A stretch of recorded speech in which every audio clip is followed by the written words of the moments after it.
देखिए, अब बात करना जरूरी हो जाता है तेलंगाना के रण की। ये आखिरी दिन है चुनाव प्रचार, जाहिर सी बात है दोनों तरफ से झोंका जाएगा पूरी ताकत पूरा दम। और अगर बात करें आज दोपहर की, तो प्रियंका गांधी राहुल गांधी का हैदराबाद में एक जॉइंट रोड शो होने वाला है। तेलंगाना में विधानसभा चुनाव के लिए चुनाव प्रचार के आखिरी दिन कांग्रेस नेता राहुल गांधी और प्रियंका गांधी पूरा दम झोंकेंगे और तेलंगाना की जनता से कांग्रेस को वोट करने की अपील करेंगे। शुरुआत से ही तेलंगाना के चुनाव प्रचार में जुटी कांग्रेस सत्ताधारी पार्टी बीआरएस और बीजेपी पर हमलावर है, तो वहीं आज फिर राहुल और प्रियंका तेलंगाना की जनता को साधने का प्रयास करेंगे। आज राहुल गांधी सुबह 10 बजे तेलंगाना के जुबली हिल्स इलाके में ऑटो ड्राइवर्स, सफाई कर्मियों से मुलाकात करेंगे, जिसके बाद सुबह 11:30 बजे नामपल्ली के गोकुल नगर में एक जनसभा करेंगे और दोपहर 2 बजे आनंद बाग से एक रोड शो निकालेंगे। चुनावी प्रचार के आखिरी दिन प्रियंका गांधी सुबह 11 बजे जहीराबाद में एक नुक्कड़ सभा करेंगी, जिसके बाद वो राहुल गांधी के रोड शो में शामिल होंगी।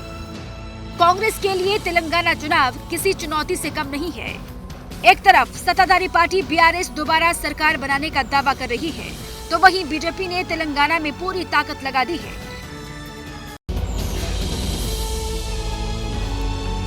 यूपी में एक बार फिर से लाउडस्पीकर के खिलाफ अभियान तेज हो गया है। धार्मिक और सार्वजनिक स्थलों पर जोर की आवाज में बढ़ने वाले लाउडस्पीकर को हटाने का काम शुरू हो गया है। बुलडोजर मॉडल से देश भर में कानून राज को लेकर चर्चित होते उत्तर प्रदेश के मुख्यमंत्री योगी आदित्यनाथ का लाउड स्पीकर हटाओ मॉडल भी अब सुर्खियों में आ चुका है, जिसके बाद प्रदेश भर में प्रशासन स्पीकर उतारने का काम सख्ती से कर रहा है। सीएम योगी ने अपने अफसरों को सख्त आदेश दिया है कि मंदिर हो या मस्जिद हो, आरती हो या अजान हो, धार्मिक स्थलों पर लगे लाउड स्पीकर अगर नियम तोड़ रहे हैं तो उन्हें उतार दो। तस्वीर यूपी के हरदोई जिले की है, जहां एसपी केशव चंद्र ने लाउड स्पीकर के खिलाफ विशेष अभियान चलाकर धार्मिक स्थलों के साथ साथ सार्वजनिक स्थलों पर लगे लाउड स्पीकर को उतरवा दिया है। मुजफ्फरनगर में धार्मिक स्थलों से भारी संख्या में लाउड स्पीकर और साउंड सिस्टम पर प्रशासन ने कार्रवाई की है। प्रशासन ने जिले के 1600 धार्मिक स्थलों पर कार्रवाई करते हुए भारी संख्या में लाउड स्पीकर्स को उतार दिया। ये पहली बार नहीं है कि लाउड स्पीकर के खिलाफ कार्रवाई की जा रही है। इससे पहले भी लाउड स्पीकर्स पर योगी सरकार सख्त रवैया अपना चुकी है। तो देखिए, प्रयागराज में बस कंडक्टर पर हमला, जिहादी नारे लगाने वाले इस पूरे मामले पर ताजा अपडेट ये है कि अब बहुत जल्द बुलडोजर वाला एक्शन देखने को मिल सकता है। इंजीनियरिंग की पढ़ाई करने वाले लारेब हाशमी को जिहादी नारे लगाने और इलेक्ट्रिक बस के कंडक्टर पर चापर से जानलेवा हमला करने के सनसनीखेज मामले में पुलिस ने गिरफ्तार किया है। और अब खबर है कि लारेब के घर और पोल्ट्री फार्म पर बुलडोजर चल सकता है। लारेब के घर और पोल्ट्री फार्म की जमीन के कागजों की जांच हो रही है। जानकारी है कि लारेब का घर और पोल्ट्री फार्म सरकारी अमले के बिना परमिशन के बना है। संगम नगरी प्रयागराज में इंजीनियरिंग के छात्र लारेब हाशमी द्वारा जिहादी नारे लगाते हुए इलेक्ट्रिक बस के कंडक्टर पर चापड़ से जानलेवा हमला किए जाने के मामले में यूपी की योगी सरकार लगातार एक्शन में है। प्रयागराज पुलिस लारेब के bank accounts details, travelling history और उसके कॉल डिटेल्स की जाँच कर रही है। सूत्रों के मुताबिक पुलिस को लारेब के किसी कट्टरपंथी संगठन से जुड़े होने का शक है। पुलिस को ऐसा लग रहा है कि लारेब हाशमी लगातार किसी आतंकी संगठन के संपर्क में था। बिहार में स्कूलों की छुट्टियों को लेकर एक बार फिर से विवाद शुरू हुआ है, क्योंकि अगले साल की स्कूलों की छुट्टियों का कैलेंडर जारी हुआ है और विवाद इस बात पे है कि उसमें हिंदू त्योहारों की छुट्टियां खत्म की गई हैं और मुस्लिम त्योहारों की छुट्टियां बढ़ाई गई हैं। बिहार सरकार ने 2024 के लिए छुट्टियों का कैलेंडर जारी कर दिया है। सरकार के जारी नए कैलेंडर में कई पर्व पर दी जाने वाली छुट्टियों को रद्द कर दिया गया है। विभाग द्वारा जारी कैलेंडर में रक्षाबंधन, महाशिवरात्रि, जन्माष्टमी के साथ ही मकर संक्रांति, तीज और विश्वकर्मा पूजा की छुट्टी रद्द कर दी गई है। वहीं ईद और बकरी ईद पर छुट्टी बढ़ा दी गई है। ईद और बकरी ईद पर मिलेगी 3 दिन की छुट्टी। बिहार सरकार ने अध्यापकों को मिलने वाली ग्रीष्मकालीन की छुट्टियां भी रद्द कर दी है। बिहार में छुट्टियां रद्द होने पर नीतीश सरकार पर बीजेपी हमलावर है। बीजेपी नेता सुशील मोदी ने एक्स पर पोस्ट कर लिखा है, फिर एक बार बिहार सरकार ने हिंदू पर्व त्योहार की छुट्टियों यथा जन्माष्टमी, रक्षाबंधन, शिवरात्रि की छुट्टियों को स्कूलों में रद्द कर दिया है। हिंदुओं को जातियों में बांटो, और अल्पसंख्यकों के तुष्टीकरण से वोट की राजनीति में नीतीश लगे हुए हैं। केंद्रीय मंत्री गिरिराज सिंह ने भी बिहार सरकार के इस फैसले को इस्लामिक रिपब्लिक ऑफ बिहार बताया है। और उत्तर प्रदेश के मुजफ्फरनगर में एक ऐसा फैशन शो देखने को मिला जहां पर बुर्का नशी महिलाएं रैंप वॉक करती दिखाई दी। अब इस पर जमियत उलेमाए हिंद को आपत्ति है। यूपी के मुजफ्फरनगर में बुर्का पर तब विवाद शुरू हो गया जब नामचीन श्रीराम कॉलेज में बुर्का नशी छात्राओं ने रैंप पर बुर्का पहनकर कैटवॉक किया।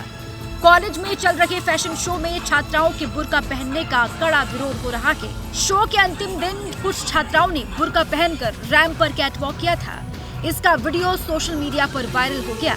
मुस्लिम संगठनों ने इस पर नाराजगी जताई है। जमियत उलेमा का कहना है कि बुर्का मुस्लिम महिलाओं का पर्दा है, इसे फैशन शो का हिस्सा ना बनाया जाए। फैशन शो में बुर्के का इस्तेमाल किया है वो सरासर गलत है। उसको सिर्फ पर्दे के लिए इस्तेमाल किया जाता है, ना कि फैशन के लिए। फैशन डिजाइनर की पढ़ाई कर रही छात्राओं और विभाग के डायरेक्टर ने रैंप पर बुर्का पहनने को एक क्रिएटिविटी बताया। मैसेज देना है लोगों को कि फैशन में ये जरूरी है कि फैशन को मुस्लिम से ना जोड़ा जाए। सर बुर्का फैशन भी है हमारा और पर्दा भी है। फिलहाल मामले में विवाद बढ़ता जा रहा है। कॉलेज का वीडियो वायरल होने के बाद सोशल मीडिया पर भी तरह तरह की टिप्पणियां शुरू हो गयी। यूपी के हमीरपुर में हाईवे पर मक्के की लूट का वीडियो वायरल हो रहा है। वहां पर जाते हुए ट्रक से मक्के की फसल गिर गई तो राहगीरों ने अपनी जान जोखिम में डाली और उसको लूटना शुरू कर दिया।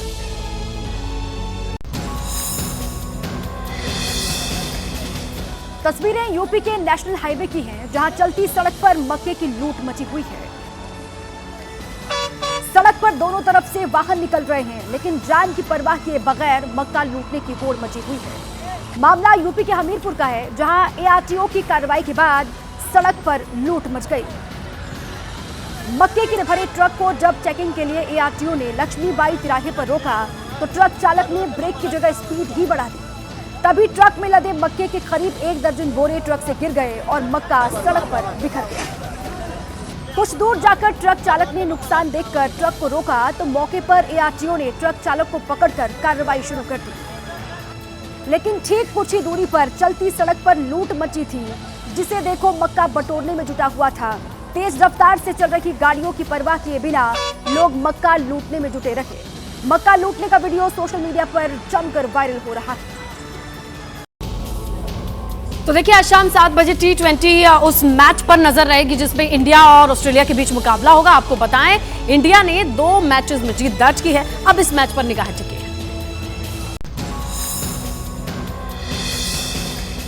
गुवाहाटी में आज होने वाले तीसरे मुकाबले में भारतीय टीम की नजर ट्रॉफी अपने नाम करने पर होगी। वहीं कंगारों के लिए आज का मुकाबला बेहद अहम माना जा रहा है। ऑस्ट्रेलियाई टीम की हालत करो या मरो जैसी बनी हुई है, क्योंकि अगर सीरीज जीतना है तो आज ऑस्ट्रेलिया की टीम को हर हालत में ये मुकाबला जीतना ही होगा। सीरीज के पहले मैच से ही भारतीय टीम शानदार परफॉर्म कर रही है। सूर्य कुमार यादव की कप्तानी वाली भारतीय टीम के बल्लेबाजों का बल्ला मैदान पर जमकर गरज रहा है। ईशान किशन लगातार 2 अर्धशतक लगा चुके हैं। ऐसे में ऑस्ट्रेलियाई टीम के लिए आज का मुकाबला जीतना आसान नहीं होगा। गुवाहाटी के ग्राउंड पर टीम इंडिया का रिकॉर्ड बराबरी का रहा है। आउटफील्ड तेज होने की वजह से टॉस जीतना यहां अहम फैक्टर माना जाता रहा है। भारत ऑस्ट्रेलिया के पिछले मुकाबले पर नजर डालें तो ऑस्ट्रेलिया ने इस मैदान पर भारत को 8 विकेट से शिकस्त दी थी। दिसंबर का महीना शुरू होने से पहले मौसम में करवट बदल ली है। पहाड़ से लेकर मैदान तक ठंड पड़ रही है। दिल्ली में हल्की बारिश हुई है और यहां भी ठंड बढ़ गई है। पहाड़ों पर हो रही बर्फबारी और उत्तर भारत के कई इलाकों में हुई बारिश ने मैदानी इलाकों में मौसम का पारा गिरा दिया है। नवंबर के आखिरी हफ्ते में हाड़ कपा देने वाली ठंड ने दस्तक दी है। मौसम बदलने के बाद भी दिल्ली और उसके आसपास के इलाकों में एयर क्वालिटी बहुत खराब श्रेणी में बनी हुई है। एक्सपर्ट्स दिल्ली एनसीआर में बारिश के बाद जहरीली हवा और पॉल्यूशन से राहत की उम्मीद जता रहे हैं। खराब मौसम का असर सोमवार को दिल्ली में हवाई सेवाओं पर देखने को मिला। बिगड़ते मौसम के चलते दिल्ली पहुंचने वाली 16 उड़ानों का रूट डाइवर्ट कर दिया गया। मौसम वैज्ञानिक पहाड़ों पर अगले कुछ दिनों तक भारी बारिश और बर्फबारी का अनुमान जाहिर कर रहे हैं। हिमाचल प्रदेश और उत्तराखंड में बिजली और ओले गिरने की चेतावनी जारी की गई है। दिल्ली और आसपास के इलाकों में अगले 18 घंटों तक बारिश का अलर्ट जारी किया गया है।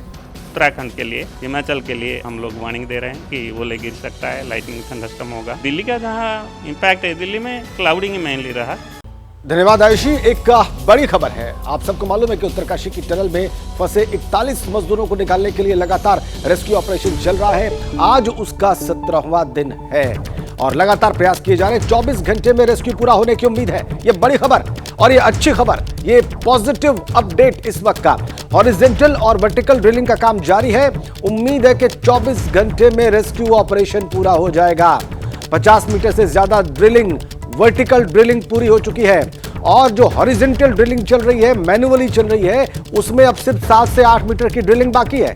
तो 24 घंटे में रेस्क्यू पूरा होने की उम्मीद है। ये इस वक्त की बड़ी खबर और ये इस वक्त की अच्छी खबर, ये सुबह की एक पॉजिटिव अपडेट।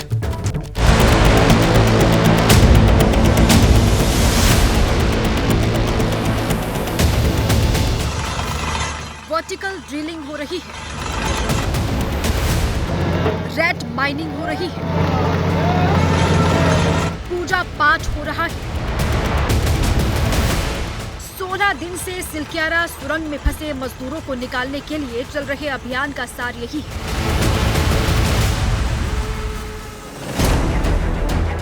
चौबीस नवंबर को ऑगर मशीन खराब होने के बाद टनल में हॉरिजॉन्टल ड्रिलिंग थम गई।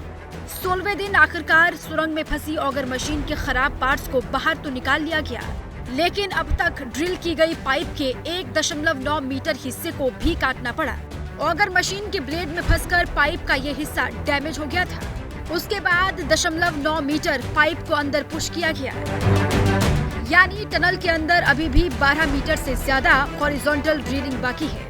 ऑगर मशीन के द्वारा जो काम किया जा रहा था, उसके अंदर जो ऑगर मशीन फंस गई थी, वो ऑगर मशीन का काट करके वो सारा पार्ट निकाल लिया गया है। मशीन के जो लास्ट पार्ट है, उससे 1 मीटर पाइप पहले काटा गया है।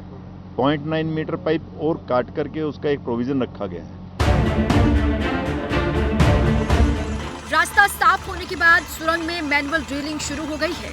मैनुअल ड्रिलिंग के लिए रेड माइनर्स की एक्सपर्ट की टीम काम में जुट गई है। इस टीम में 12 लोग शामिल हैं। ये 2-2 के ग्रुप में टनल पैसेज में जाएंगे और ड्रिलिंग करेंगे। फिलहाल अगले 7 मीटर की ड्रिलिंग को बेहद चुनौती भरा माना जा रहा है। अभी एक्सपर्ट्स का कहना है कि हम जो परेशानियां उनको दूर कर लेंगे, लेकिन कुल मिलाकर के जो एक उम्मीद की जा रही थी, मैनुअल ड्रिलिंग की बात हो रही थी, उससे उम्मीद थी और उम्मीद थी वर्टिकल ड्रिलिंग से। तो 16वें दिन जिस तरह की उम्मीदें की गई थी, उस लिहाज से तो काम नहीं हो सका है। अब निगाह टिकी हुई है 17वें दिन के ऊपर, क्योंकि एक एक दिन करके ये जो वक्त गुजर रहा है, निश्चित तौर पर परिवार के लोगों के लिए ये और ज्यादा चुनौती भरा है। टनल में फंसे मजदूरों को निकालने के लिए शुरू की गई वर्टिकल ड्रिलिंग का काम भी जारी है। अब तक 36 मीटर की वर्टिकल ड्रिलिंग हो चुकी है। 50 मीटर की वर्टिकल ड्रिलिंग और होनी है। वर्टिकल ड्रिलिंग में रुकावट उस वक्त आई जब रास्ते में पानी आ गया। पानी निकालकर फिर से ड्रिलिंग शुरू की गई। हमारा जो वर्टिकल बोरिंग भी काम चल रहा है और जितनी पानी आई है, कोई उसमें चिंता के विषय नहीं है और वो हम डीवाटरिंग कर रहे हैं और हम आगे ड्रिलिंग करते जा रहे हैं। रेस्क्यू की इन कोशिशों के बीच टनल में फंसे मजदूरों से लगातार संपर्क कायम रखा गया है। इसी बीच सुरंग में रेस्क्यू के लिए अब एआई की मदद लेने की भी तैयारी है। इसके लिए लखनऊ से ये स्पेशल टीम उत्तरकाशी पहुंची है। ये टीम सुरंग की मैपिंग में सहयोग करेगी, कम्युनिकेशन के काम को बेहतर बनाएगी, साथ ही सुरंग के अंदर फंसे 41 मजदूरों की सेहत पर नजर रखेगी। रोबोटिक्स की मदद से ड्रिलिंग के दौरान सुरंग के अंदर किसी अनहोनी से निपटने की तैयारी की जाएगी। ये वो रोबोट हमारा कंट्रोल रूम में रखा हुआ है यहीं पे साइड पे, बट ये अभी फोन पे फोटो है, अगर आप देखना चाहें तो देख सकते हैं। इसमें आप देख सकते हैं कि किस तरह से वायर मैनेजमेंट सिस्टम से इंडिकेटर सिस्टम्स लगा रखे हैं जो कि हजारत गैस पे काम आएंगे। ये वायरलेस ट्रांसमिशन सिस्टम्स हैं। एक ड्रोन भी है जो कि अगर की जरूरत पड़ेगी तो उसमें अगर टनल के अंदर भी फ्लाई करना होगा, जहां पे नेटवर्क भी नहीं होता होगा, वो तब भी हम लोग मॉड्यूल से इंटरनेट उसको देके डेटा फीड बाहर स्ट्रीम निकाल लेंगे। रेस्क्यू की इन कोशिशों के साथ ही सुरंग में फंसे मजदूरों की सलामती के लिए हवन और पूजा पाठ भी हो रहा है। 16वें दिन सुरंग के बाहर स्थानीय लोगों ने हवन किया। इस हवन में केंद्रीय मंत्री वीके सिंह भी शामिल हुए। टनल के ठीक बाहर आप देखेंगे तो यहाँ जो स्थानीय लोग हैं वो हवन कर रहे हैं। आप देखें तो सामने तमाम लोग जमा हैं, टनल के ठीक सामने का हिस्सा है और ये लोग यहाँ पर हवन कर रहे हैं। इसी बीच मौसम विभाग ने उत्तरकाशी में बारिश की भविष्यवाणी भी की है। अगर बारिश होती है तो यकीनन रेस्क्यू ऑपरेशन पर पूरा असर पड़ेगा। 17वां दिन चल रहा है इस वक्त ऑपरेशन का। दिन उगे हुए कुछ वक्त हो चुका है। आपको सीधा वहीं लिए चलते हैं। इस वक्त हमारे दो सहयोगी वहां उत्तरकाशी की टनल में जहां पर रेस्क्यू ऑपरेशन चल रहा है इस वक्त सीधा कनेक्ट हैं, अंकित गुप्ता और दीपक रावत। लेकिन पहले हम बात करेंगे दीपक रावत से और उनसे जानेंगे कि वो वहां पर क्या होता हुआ देख रहे हैं। दीपक जी देखिए, आज तस्वीर आपको पहले दिखा देते हैं कि किस तरीके से लगातार टनल के भीतर रेस्क्यू ऑपरेशन का काम चल रहा है। और सबसे अच्छी खबर आज सुबह की ये है कि अब तक 50 मीटर से ज़्यादा की जो पाइपलाइन है वो तैयार कर दी है। ये वही पाइपलाइन है जिसके ज़रिए इन तमाम 41 लोगों को बाहर निकाला जाना है। और पिछले 14 घंटे की अगर मैं बात करूं तो 14 घंटे में जो मैनुअल ड्रिलिंग शुरू हुई है वो 14 घंटे में 5 मीटर से ज़्यादा, करीबन 6 मीटर के आसपास इन लोगों ने ये रास्ता बना दिया है। तो बहुत तेज़ी से काम हो रहा है और माना ये जा रहा है कि अगले 12 घंटे में अगर इसी तरीके से इसी स्पीड से काम चलता रहा, क्योंकि काम बिल्कुल नहीं रुक रहा है, करीबन 20 लोगों की टीम है जो लगातार काम करती है, एक एक करके काम करती है और काम इसी तरह से चलता रहा तो 12 घंटे में ब्रेक थ्रू हो सकता है। यानी कि आज शाम तक अच्छी खबर मिल सकती है। जितने भी हर्डल्स थे उनको पार पाकर आगे बढ़ने की कोशिश की जा रही है। कई सारे लोहे के और स्टील के स्ट्रक्चर आगे थे, उनको रात में काटा गया, उसके बाद मलबा निकालने का काम किया गया। एक तस्वीर अंदर से आई है, एक बड़ी सी ट्रॉली बनाई गई है जिसमें मलबा डाला जा रहा है और उसके बाद उसको रस्सियों के सहारे एक ऐसी चेन बनाई गई है जिसको तेजी से खींचा जा रहा है और निकाला जा रहा है। तो बहुत तेजी से काम हो रहा है और आज बहुत बड़ी उम्मीद एक बार फिर इस रेस्क्यू ऑपरेशन से मिलने वाली है। चलिए, अच्छी खबर दे रहे हैं आप दीपक। क्या इसके अलावा भी कोई अच्छी खबर है अंकित आपके पास? क्योंकि दीपक बता रहे हैं कि 6 से 7 मीटर मैनुअल ड्रिलिंग का काम हॉरिजेंटली रह गया है, वर्टिकली क्या चल रहा है? देखिए, वर्टिकली करीबन 40 मीटर के आसपास हम पहुंचे हैं और उम्मीद ये की जा रही है कि अभी वहां जो पानी की समस्या आई थी उसको दूर कर लिया जाएगा। लेकिन राजेंद्र, अगर सही आप मेरे से भी पूछेंगे तो मैं भी जो वही बात दोहराना चाहूंगा जो दीपक ने कही है, क्योंकि जो सबसे बड़ी उम्मीद हम लोगों को यहाँ पर है, जो एक्सपर्ट्स को यहाँ पर है, वो इस हॉरिजॉन्टल जो ड्रिलिंग चल रही है, जो रेस्क्यू टनल बनाई जा रही है, उसी से है। और अब तो उम्मीदें और ज्यादा बढ़ गई हैं, क्योंकि अब यहाँ पर हम किसी मशीन के ऊपर डिपेंडेंट नहीं है। अब हम जो है मैनुअली काम कर रहे हैं और करीबन जो है औसतन 2.5 घंटे में 1 मीटर की दूरी तय कर रहे हैं। और करीबन क्योंकि 6 मीटर की दूरी है, इस लिहाज से अगर हम जो जोड़ते हैं तो 12 से 15 घंटे का वक्त लगता है। लेकिन फिर भी क्योंकि जो आगे बाधाएं आ सकती हैं, तो अगर हम उसको जो थोड़ा सा और वक्त भी मान लें, तब भी अगले 18 घंटे के भीतर उम्मीद कर सकते हैं कि ये लोग बाहर निकलेंगे, जो मजदूर फंसे हुए पिछले 17 दिनों से इस टनल के भीतर। अंकित, 2 तरीके से हम मजदूरों तक पहुंचने की कोशिश कर रहे हैं, वर्टिकली भी और हॉरिजॉन्टली भी। वर्टिकली भी जो पानी की समस्या आई थी, अभी हम एक्सपर्ट की बात सुन रहे थे जो वहां पर देख रहे हैं, मैनेज कर रहे हैं, वो कह रहे थे कि उसको दूर कर लिया गया है। तो वर्टिकल ड्रिलिंग भी बहुत तेजी से चल रही है, मैनुअल ड्रिलिंग भी चल रही है। और आपने बिल्कुल ठीक कहा कि चूंकि मैनुअली काम हो रहा है, सारी बाधाओं को पार किया जा रहा है, ट्रॉली से मलबा निकाला जा रहा है, तो वहां से उम्मीद सबसे ज्यादा है। वहां पर वातावरण क्या देख रहे हैं आप इस बीच में? देखिए, इस सबके बीच में बस एक समस्या जो लगातार हम लोग चर्चा कर रहे थे कि कल से जो येलो अलर्ट है, सहयोगी कैमरा पर्सन संजीव की मदद से आपको दिखा रहे हैं कि किस तरीके से इस वक्त यहाँ पर बादल जो है जरूर बने हुए हैं। संजीव, अगर आप उधर दिखा पाए कि जहां पर सूर्योदय हुआ था, तो वहां पर इस वक्त जो है किस तरीके से बादल जो है पहुंचे हुए हैं। तो ये एक समस्या जरूर हो सकती है, लेकिन जो हमने एक्सपर्ट से बात की उनका यह साफ तौर पर कहना है कि इस तरीके से अगर बारिश होती भी है तो हमको ज्यादा कोई दिक्कत नहीं है, अनलेस एंटिल बहुत ज्यादा मूसलाधार बारिश ना हो रही हो। और उसमें भी जो वर्टिकल ड्रिलिंग है उसमें जरूर थोड़ी सी दिक्कत आ सकती है, लेकिन जो हॉरिजॉन्टल ड्रिलिंग है, जो कि रेस्क्यू टनल पैडल बनाई जा रही है, जो जहां पर मैनुअल काम चल रहा है, वहां पर किसी तरह की दिक्कत नहीं आएगी। और इसी वजह से मैं हूं, दीपक हो, संजय हो, या यहाँ पर तमाम लोग जितने भी हम लोग मौजूद हैं, हम लोग अब एक उम्मीद यही बंधी है कि आज ये जो रेस्क्यू टनल मैनुअली चल रहा है, यहीं से मिलेगी सफलता। जी, ये आप बिल्कुल अच्छी बात कह रहे हैं। दीपक के पास चलते हैं। दीपक, ये बताइए, बहुत हवन पूजन वहां पे कल हो रहा था, केंद्रीय मंत्री जनरल वीके सिंह भी पहुंचे थे, पीके मिश्रा साहब पहुंचे थे, प्रधानमंत्री के सचिव,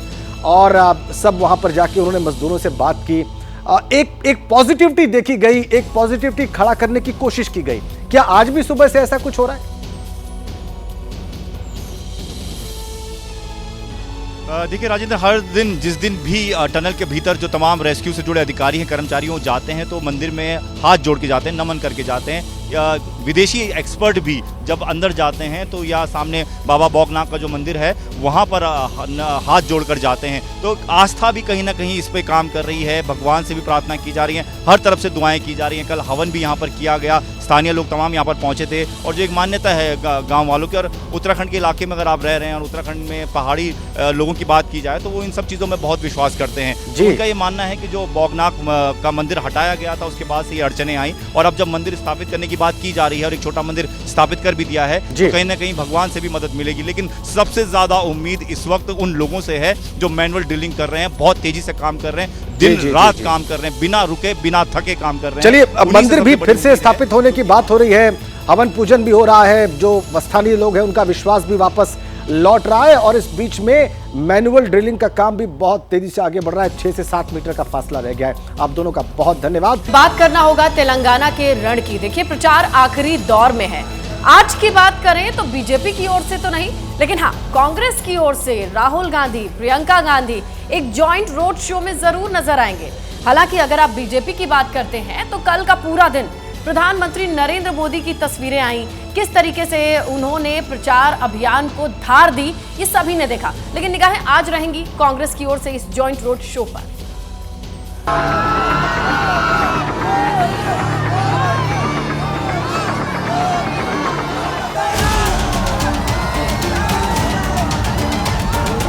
तेलंगाना में चुनाव प्रचार खत्म होने से 24 घंटे पहले प्रधानमंत्री नरेंद्र मोदी ने हैदराबाद में भव्य रोड शो किया।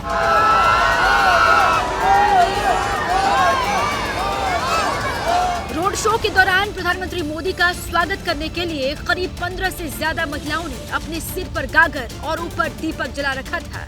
जब पीएम उनके पास पहुंचे तो उन्होंने अपना रथ रुकवा दिया और उन महिलाओं की ओर हाथ जोड़कर उनका अभिवादन किया। पीएम नरेंद्र मोदी को आप देखिए, प्रधानमंत्री नरेंद्र मोदी को आप देखिए, वो रुक गए, उन्होंने गाड़ी रुकवा दी है और हाथ जोड़ के सबका स्वागत कर रहे हैं। खुद तस्वीर है, महिलाओं ने कैसे अपने सर पर किस तरह से अपने सरों पर दीपक रख रखा है, ऊपर छोटी छोटी गागर रख रखी है, गागर के ऊपर दीपक रख रखा है, और प्रधानमंत्री नरेंद्र मोदी का अपने ट्रेडिशनल तरीके से स्वागत कर रहे हैं, क्योंकि इनके लिए दीपोत्सव जैसी स्थिति है।